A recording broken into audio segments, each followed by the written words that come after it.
MetalNationRadio.com. So we better start recording this, hadn't we? Let's go for it, bro.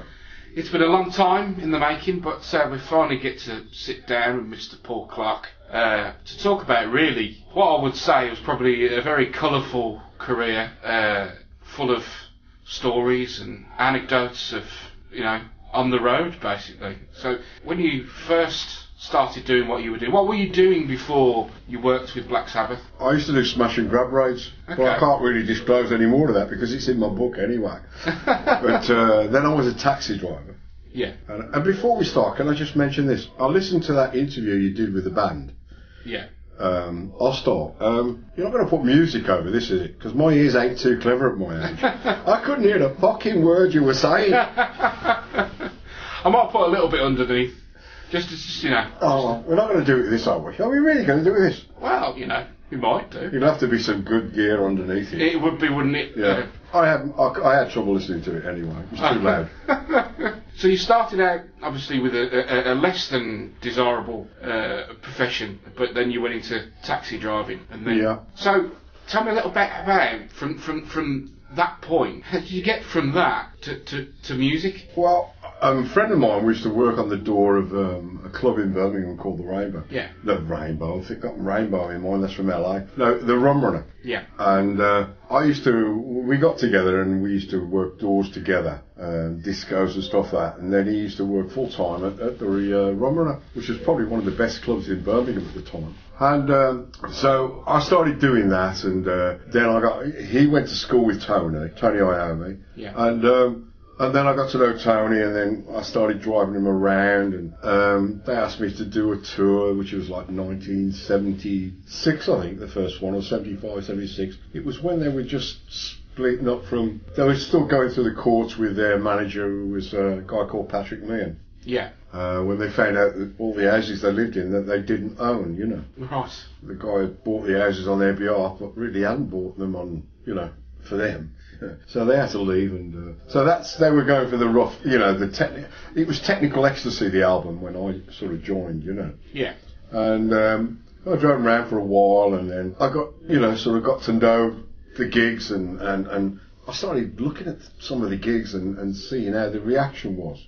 Like by walking around in the crowd, and you could see how the kids were and what worked and what didn't work. And after a period of time, I really got to understand what kids really wanted. And I started talking to Tony and telling him this, that, and the other, and what went down well and what didn't go down well. And then suddenly I had a full-time job, because there was nobody out there. I mean, every band, they always go, oh, we had a great night tonight. It was really good, yeah, like when I was with Man of War, they'd say, we had that was a great gig, And I was very honest with them, it's fucking crap.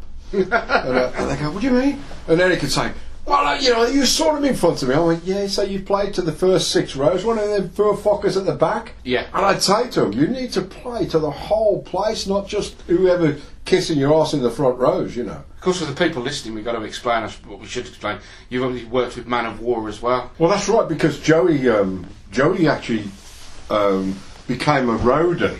Joey DeMayo became a roadie for Black Sabbath, and he was sent out with a guy from that repaired Tony's guitars and modified them. And then Doc, his name was Doc Stillwell, and they were a right pair of nuisances, these two.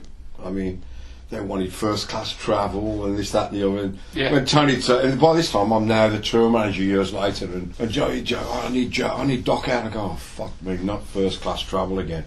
I mean, the bills were horrendous, and then Joey came out on the road, and he was like his assistant to an assistant as such, Yeah. And we didn't get on very well at first, and I was like really straight with him. I think you're just wasting people's time and money, But as it happens, Doc was an incredible technician. I mean, we call him the professor now in the business.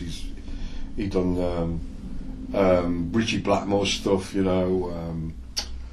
He did loads of big name bands. He did their guitar work and that, Scallop and Next. He worked for Marshall, and because of how the Marshall cabinets sound now is because of Doc. Doc modified them, Yeah.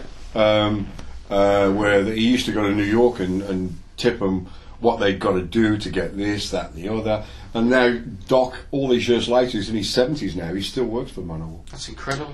But we're going back to. Let's go back. So, explain. So you were with. So you were sort of helping Sabbath out at that point. Sort of. Would it be fair to say, kind of hone their craft a little bit and say, to play to the audience at the back, or to sort of. Yeah, I mean, I didn't talk to the rest of the band like it, and there was lots of things where I thought, God, they're wasting a lot of money here. They should do this, that, and the other. And over a period of a couple of years, I'd say to Tony, you could save a lot of money here, do this, that, and the other, and at that stage they didn't have a manager. Yeah, I had no manager, so we were all. It was new to me, but it's like any business, you've got to save money, and then you can see how the crowd reaction, And I started. Tony, what do you think? He started asking me in the end, what do you think? So you were their unofficial bean counter, really? Yeah, Tony would become like my best friend. I mean, he was like, we were inseparable. I mean, we went out, we'd go out for a drink and we never go out for a week, And we were just getting in fights and stuff like that, and we were really, really good friends, Yeah. And it went on like that, and Ozzy, the things with Ozzy weren't, going down well. I mean, Ozzy's voice was not well because the drugs he was doing, and What sort of period? Sort of 76, 77, was it? Yeah, and then we went out and did. If you go forward to 78, before really, he got fired. We had like Van Halen on the road, and it was like another era just beginning now, with Van Halen, and we sort of really out their career, because they were on Warner Brothers, and we were going out with that album Never Say Die, which really nobody really liked. I mean, the band didn't like that album at all, but because of all the trouble they'd had, with their management, it was really hard for them to be writing at this stage, Yeah. But they put that album together, being fair. So at that point, would it be fair to say sort of the creativity of Sabbath had kind of dried up? Dried up, and then it started to be single time, didn't it? Really, everybody needed a single. Sabbath didn't want to do any singles because they wanted to be like Led Zeppelin, Yeah. And we did all that, and we did. In fact, the tour, was quite good at the beginning, until every time we got to the airport and got in the limo and said turn the radio on, let's listen to what advertising's going on for the gig.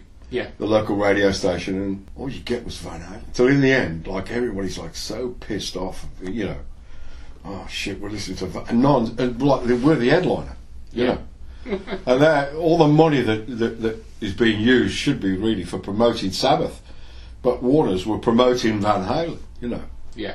And as a frontman, Dave Lee Roth was just amazing, really, and he appealed. It was like, to me at the time, it was sort of glam rock, really, compared to Black Sabbath.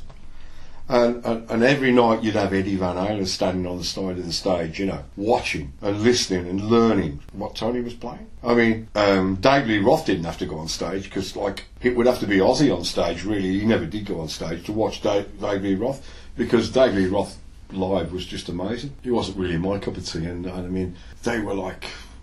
I mean, you get to the airport, you go and take a piss. There'd be stickers on the wall with Van Halen. You just climb, you go up the stairs to the plane. There'd be a sticker on the sides of the fuselage, Van Halen. You know what I mean?